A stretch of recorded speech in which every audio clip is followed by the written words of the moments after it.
Hello guys, let's create halftone circle. Draw one of them and apply gradient, this one, radial gradient. Now go to the effect, pixelate, and the first option.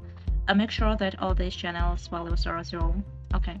Now we need to pixelate this object, rasterize this object. Okay, and now we want to remove this white part of it, so use image trace.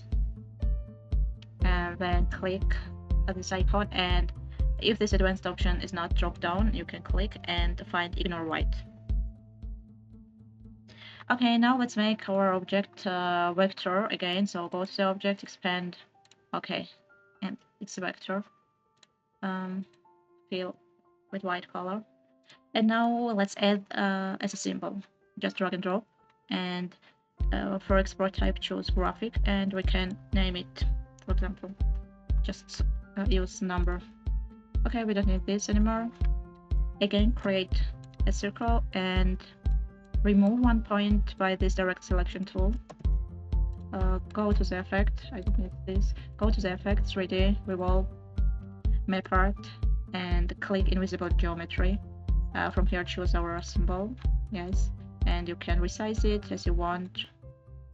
Resize, change the direction, or whatever you want to do. Let's stay like this. Okay.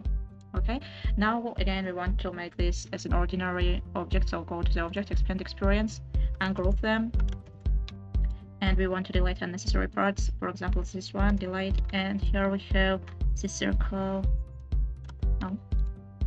Just select only this circle, or release clipping mask, and okay, it is.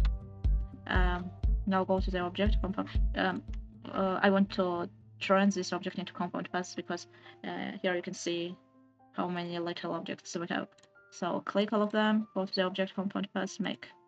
And now I have this gradient, just copy the colors of it. And here we have something like this.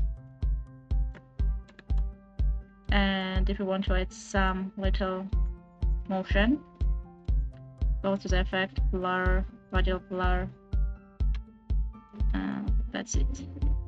We have this very nice shape. Thanks for watching. Bye for now.